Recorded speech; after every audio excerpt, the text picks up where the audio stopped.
D'être joint aujourd'hui à cette présentation qui est en fait un résultat d'une collaboration là, avec Megatel, René Chat et SolidCAD pour aborder là, avec nous brièvement un sujet là, qui est bien d'actualité, le palpage directement sur des machines CNC.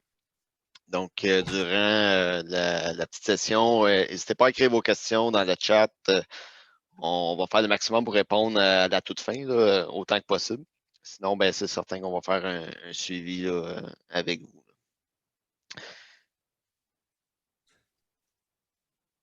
Donc, avec moi aujourd'hui, moi-même, Jean-François Landry, directeur de compte pour SolidCAD. Euh, j'ai Félix Étienne avec moi aussi, qui est de René Chat aux ventes et applications, et Frédéric de Megatel, directeur de territoire. Petite parenthèse, Frédéric ne pourra pas être là aujourd'hui pour des raisons personnelles, donc je vais juste me faire représentant de Megatel là, pour un petit 5 minutes. Là. Étant donné que Frédéric ne peut pas être avec nous aujourd'hui. Donc, petit ordre du jour, rapidement. Dans le fond, on a Megatel qui nous présente des différents types de contrôles et machines CNC là, qui sont en mesure d'avoir et qu'on peut évidemment là, mettre des palpeurs CNC sur ces machines-là. Et René Chat, donc avec Félix qui va nous parler des types de palpeurs qu'on peut mettre pour l'inspection directement sur les machines. Et moi-même, de SolidCAD, que je vais vous faire une petite présentation sur le palpage à l'intérieur de Fusion 360. Donc, pour commencer, Megatel, ça existe depuis 1980, 3 bureaux, un à Montréal, Toronto et Windsor. Megatel a plus de 8 millions en capital de machines là, en inventaire. 6 techniciens qui travaillent très qualifiés, qui travaillent pour le territoire du Québec seulement. Chez Megatel, vous pouvez procurer différents manufacturiers, dont Awea, Tongtai, Goodway, pour n'en nommer que quelques-uns. De la fraiseuse 3 axes jusqu'à la fraiseuse 5 axes. Aussi des équipements de tournage, dont 2 axes à multi-axes. Des alaiseuses, entre autres les alaiseuses Fermat, qui sont des machines assez versatiles. Megatel aussi fournit des spotting press et même des machines shrink fit. Chacune de ces machines-là, généralement, peut accepter des contrôleurs qu'on voit ici, Mitsubishi, Fanuc, Idenine ou Fagor. Et puis, évidemment, chacun de ces contrôleurs-là peut accepter là, des cycles de palpage, dépendamment des contrôleurs comme Fanuc. Bon, on va y aller avec des cycles d'inspection plus de René Chat. Ou Idenine, qui, par exemple, aurait ses propres cycles aussi. Là. Donc, c'est tous des contrôleurs avec lesquels on peut faire du palpage. Donc, voilà, c'est mon petit 5 minutes là, en tant que représentant Megatel exceptionnellement aujourd'hui. Donc, je vais passer la parole à Félix. Oui, bien, merci Jean-François. Donc, juste prendre quelques minutes, dans le fond, pour présenter la compagnie René Chat. Donc, ce que vous voyez, l'image ici, c'est notre siège social qui est situé en Angleterre, dans une petite ville qui s'appelle Wotton-under-Edge. Donc, ce que vous voyez là, donc c'est tout notre site R&D, ce n'est pas nos usines de production. Nos usines de production sont ailleurs en Angleterre. Donc, la compagnie a été fondée en 1973 par l'inventeur du palpeur, David McMurtry. Puis, il est devenu, depuis ce temps-là, donc on est devenu un leader mondial en métrologie de précision. On a 60 bureaux dans plus de 32 pays. Puis, comme je vous dis, donc, notre siège social est en Angleterre, mais on a un bureau canadien à Mississauga, puis on a environ 25 employés au Canada. Donc, on a donc des gens comme moi qui sont en vente et application, mais on a aussi des techniciens qui supportons tous les produits. On est environ 4500 employés dans le monde. Puis, ce qui nous démarque aussi, c'est qu'on est aussi un grand fabricant. Donc, on ne fait pas juste concevoir, mais on fabrique aussi tous nos produits dans nos propres usines qui sont principalement en Angleterre. Donc, pour le sujet qui nous intéresse aujourd'hui, donc, je voulais vous présenter rapidement les différentes technologies qu'on utilise pour du palpage sur machine-outil. Donc, la majorité d'entre vous connaissent sûrement donc, nos palpeurs optiques Donc, c'est un mode de transmission qui fonctionne par ligne de vue. Mais on a également des palpeurs qui fonctionnent par radiofréquence sur des machines qui sont peut-être plus complexes, tout ça. Ça permet d'avoir une transmission de signal, donc entre le palpeur et le récepteur, qui n'est pas dépendant d'une ligne de vue, mais qui est bien radiofréquence. Donc, ça nous permet d'avoir d'installations sur différentes machines qui ne sont pas nécessairement faciles. Ensuite de ça, pour ce qui est de la technologie de palpage elle-même, on a des palpeurs dits mécaniques. Donc, tout ce qui est OMP 40, RMP 60, donc tout ce qui a 2 chiffres à la fin, c'est des palpeurs qu'on dit mécaniques. Donc, la prise de mesure se fait de façon mécanique. Donc, c'est des palpeurs qui vont faire le travail dans la majorité des applications, donc en 2D et demi surtout. Mais lorsqu'on tombe dans des applications 3D, donc prise de surface complexe, que ce soit dans le moule ou quand on cherche la haute précision, bien là, on a des palpeurs à déclenchement électronique à jauge de contrainte. Donc, ça, c'est vraiment pour des applications plus spécifiques de haute précision. Puis, on a également, donc ça, c'est encore moins populaire, là, donc c'est vraiment des applications très spécifiques, mais on a également des palpeurs qui fonctionnent par balayage en continu, donc des palpeurs scanning. Donc, c'est les 3 technologies qu'on a chez René Chat. Également, certains d'entre vous, sur leur machine-outil, possèdent aussi des mesureurs d'outils. Donc, on a des mesureurs mécaniques qui fonctionnent par contact, ou on a aussi des mesureurs laser sans contact. Donc, ce que vous voyez ici, donc c'est un mesureur hybride. Donc, sur certaines machines, là, on a autant des palpeurs mécaniques que des palpeurs laser pour venir mesurer les outils dans des applications spécifiques. Puis, évidemment, on a donc, pour ce qui est du mécanique, il y en a qui fonctionnent avec transmission par fil, transmission optique ou transmission par radiofréquence. Donc, c'est un petit peu la gamme là, qui fait le tour là, pour ce qui est du palpage sur machine-outil. Good. Merci, merci Félix, super intéressant. Donc, c'est encore moi, Jean-François de Solidcard. Donc, très brièvement, là, avant de plonger dans le vif du sujet du palpage dans Fusion 360, SolidCAD, c'est le plus gros revendeur des produits Autodesk au Canada. Et pour ma part, ben, je m'occupe principalement des ventes et des produits et services de fabrication avancée, comme entre autres FeatureCAM, PowerMill et Fusion 360, là, principalement au Québec.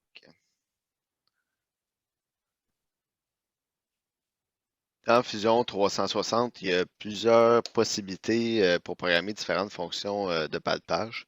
Entre autres, on peut programmer des palpages de système de coordonnées ou de WCS, comme vous allez voir directement dans Fusion. Le palpage de géométrie de type prismatique, comme des cercles, des trous, des bosses, des parois, etc. On peut faire une inspection de surface de type non prismatique, par exemple comme des moules avec des surfaces plus ou moins complexes. Et on peut même prendre les résultats d'inspection directement sur la machine, réimporter dans Fusion et exécuter un alignement, une correction d'alignement de pièces en translation et rotation. Petite parenthèse, pour ceux qui ne connaissent pas Fusion 360, je vous invite à aller voir le site Internet d'Autodesk directement pour voir toutes les fonctionnalités de Fusion 360 ou évidemment me contacter. Ça me fera plaisir de répondre à vos questions là, concernant Fusion 360. Fin de la parenthèse, donc si on revient au palpage, la possibilité de programmer des parcours de palpage directement dans un logiciel CAD comme Fusion 360, ça rend la chose beaucoup plus simple, très visuel, grâce à la possibilité là, de simuler tout avant de passer ça sur la machine. L'objectif ultime, bien entendu, d'éliminer un processus manuel pour définir la position d'un système de coordonnées dans la machine et rendre possible l'inspection directement dans la machine avant de démonter la pièce pour éviter là, des pertes de temps. Donc, sans plus tarder, on va aller voir ça directement dans Fusion, comment ça se passe, le palpage.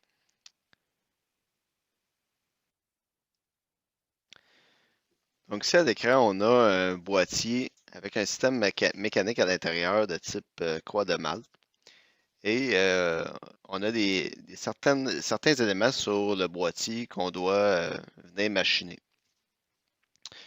Donc, tout ce qu'on voit en vert, les surfaces vertes, représentent les surfaces qu'on doit venir nettoyer, usiner sur la pièce coulée.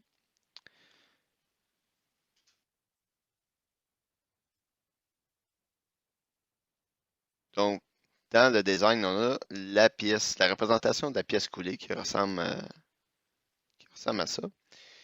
Et puis, ce qui pourrait arriver, donc à titre d'exemple, on voit ici un modèle où on aurait beaucoup de variations dans chacune des pièces et ça pourrait arriver qu'on arrive là, à des endroits où on manque de matériel, si jamais on n'est pas bien aligné. Donc, avec le système de fixture qu'on voit ici, localisé avec des pins, c'est correct pour nous pré-localiser, mais on vient raffiner là, à l'intérieur de Fusion en palpant l'origine là, à chaque pièce pour être certain d'être le mieux aligné possible là, avec la pièce coulée et avoir une répartition du matériel là, le mieux possible. Donc, on va aller voir dans l'environnement manufacture quel processus qu'on peut employer là, pour parvenir à aligner cette pièce-là de manière optimale.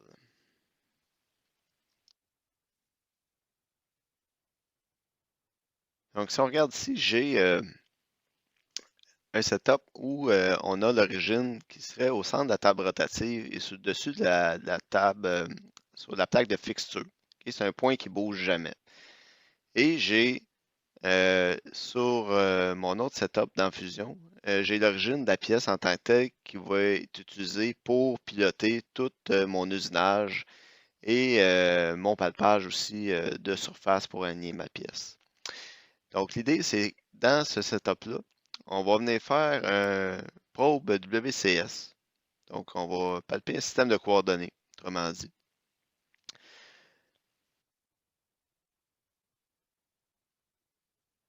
Donc on va venir sélectionner un palpeur. Donc, on a des banques d'outils disponibles avec René Chat. Et dans ce cas-ci, je vais sélectionner le numéro 6 et lui mettre un avance ici. Et puis, tout simplement, venir sélectionner la surface que je veux venir palper. J'ai des tolérances qu'on peut établir pour être capable de prendre des décisions, à savoir si ces tolérances-là ne sont pas rencontrées. Donc, on peut dire si la dimension et la position ne sont pas conformes selon les tolérances établies, on veut que la machine arrête avec un message. Et ce qui est intéressant ici, c'est d'utiliser cette option-là ici qui est Override Driving WCS, par exemple en mettant numéro 2. Eh bien, tout mon parcours va être piloté par le G55, mais on va raffiner le G54, le numéro 1. Donc, on a la possibilité de simuler le parcours, comme vous pouvez voir ici.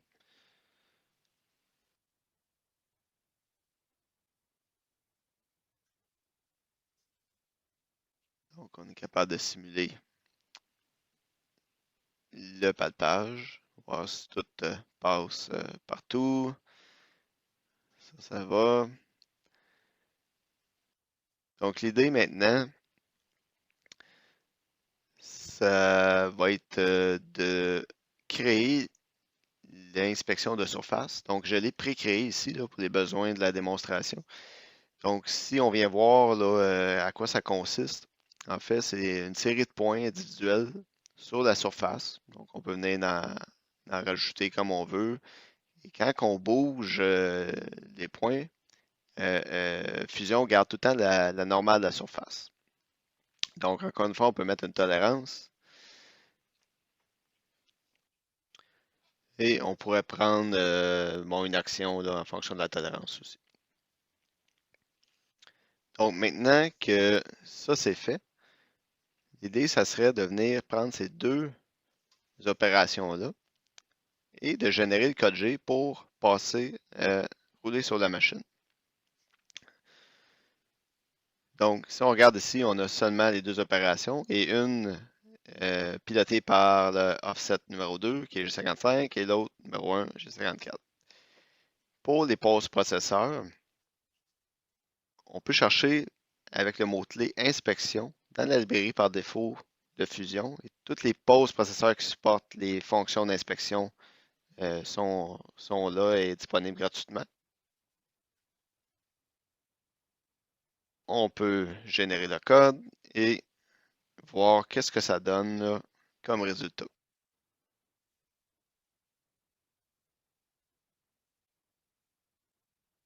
Donc, on voit ici le premier pas de page est piloté par le G55, mais on vient raffiner le S1 qui correspond au G54 dans le contrôleur et par la suite, on pilote le reste du programme par le G54. Tout ce code-là correspond là, à tous les points individuels qu'on vient palper sur la surface pour être en mesure, par la suite, de le réimporter. Donc, ça va générer un fichier résultat et on vient de réimporter directement dans Fusion. Donc, on projette sur le modèle 3D. Donc, pour les besoins de la cause, j'ai déjà un fichier résultat que j'ai préparé. Et on voit à l'écran, disons, par des codes de couleur et des cylindres, les déviations résultant de mon palpage sur la machine.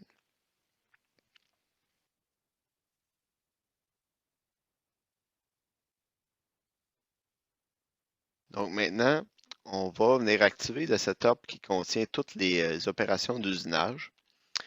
Et puis, on va créer un alignement.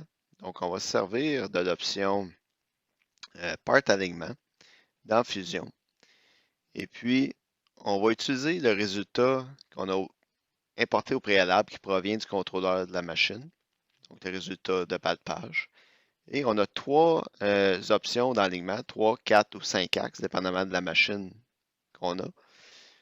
Et puis, on génère le calcul d'alignement comme ça et on peut le visualiser ici. On voit les résultats de translation et rotation requises pour corriger l'alignement dans une tolérance qui est plus acceptable.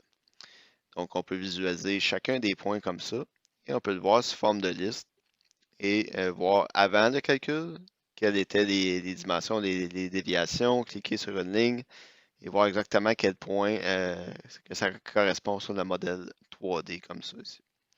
Donc, on va remettre le calcul actif comme ça ici. Et puis, ce qui serait intéressant aussi, c'est d'ajouter, disons ici, j'ai une opération d'alésage qui est, disons, dans une tolérance de 2/10 de millième. Et j'ai un outil qui vient avant, un mille, une demi par exemple, qui vient préparer le trou avec une surépaisseur de 4 millièmes pour la tête alésée. Donc, on va venir mesurer avec un probe géométrie le diamètre ici et on va lui spécifier une tolérance pour être en mesure de prendre une décision en fonction de cette tolérance-là. Et ce qu'on veut à tous les coups, c'est ajuster le offset pour la prochaine pièce selon le résultat. Donc, on va tenir compte de l'opération avant et de la surépaisseur qu'on laisse. Okay, donc, on va tout le temps laisser 4 millièmes et on va arrêter la machine si on n'est pas dans le 1 millième qu'on a spécifié de tolérance. Donc, ça va nous permettre d'avoir une opération qui va répéter là, pour la tête alésée et respecter la tolérance le plus possible à tous les coups. Donc, on voit aussi en bas, ici, j'ai plusieurs opérations que j'ai pré-créées qui est en fait une espèce d'inspection finale là, avant de débarquer la pièce qui consiste, là, c'est toutes des opérations de probe géométrie pour venir inspecter la pièce. Donc, on va tout prendre ça et on va générer le code et on va regarder qu'est-ce que ça donne.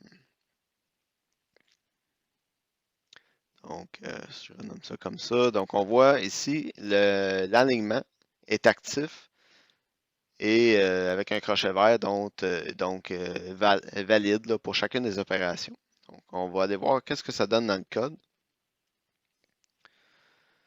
Donc, on voit parce que j'ai un alignement, le post-processeur va générer dans ce cas-là un G68.2 pour corriger la rotation et la translation va être corrigée à même le code G en X, Y, Z. Ensuite, ici, on voit l'outil qui vient préparer le trou avant la tête à adhésive. On voit aussi que le G68.2 est là. Donc, à tous les outils, on va avoir la correction d'alignement. Et on voit ici le G41 D02 pour prendre compte de l'offset qui va être ajusté dans ce cas-là tout de suite après. Donc, pour les pièces suivantes, évidemment. Donc, on vient ajuster le T2 avec ce cycle de René Chat.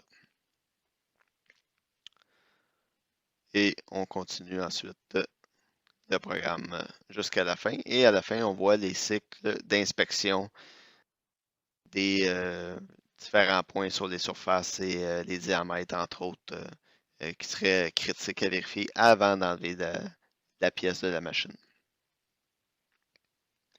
Donc, si on revient à Fusion, maintenant, j'ai un NC programme ici, là, juste pour vous donner une idée à quoi ça ressemble comme résultat.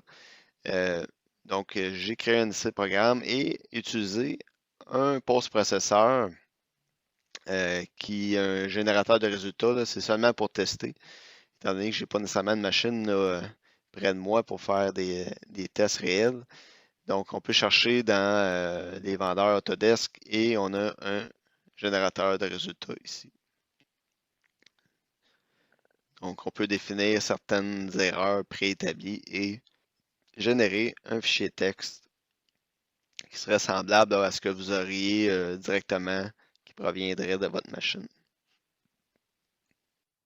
Donc, ensuite, on importe le résultat et qu'on projette sur un modèle 3D de notre choix. On va aller chercher le fichier résultat. Et on va voir encore une fois par un code de couleur qu'est-ce qui est dans les tolérances, qu'est-ce qui ne l'est pas. Et on va avoir la possibilité également de prendre tous les résultats et de sauvegarder un rapport PDF, par exemple, qu'on peut garder à l'interne dans nos archives ou partager avec le client ou à l'interne. Donc, ça va nous amener sur le web, dans l'équipe sur laquelle on travaille et on est capable de visualiser et de charger ou de partager ce rapport-là à notre guise. Donc, voilà, ça complète petite présentation, démonstration là, du processus à l'intérieur de Fusion. Donc, on va revenir au PowerPoint.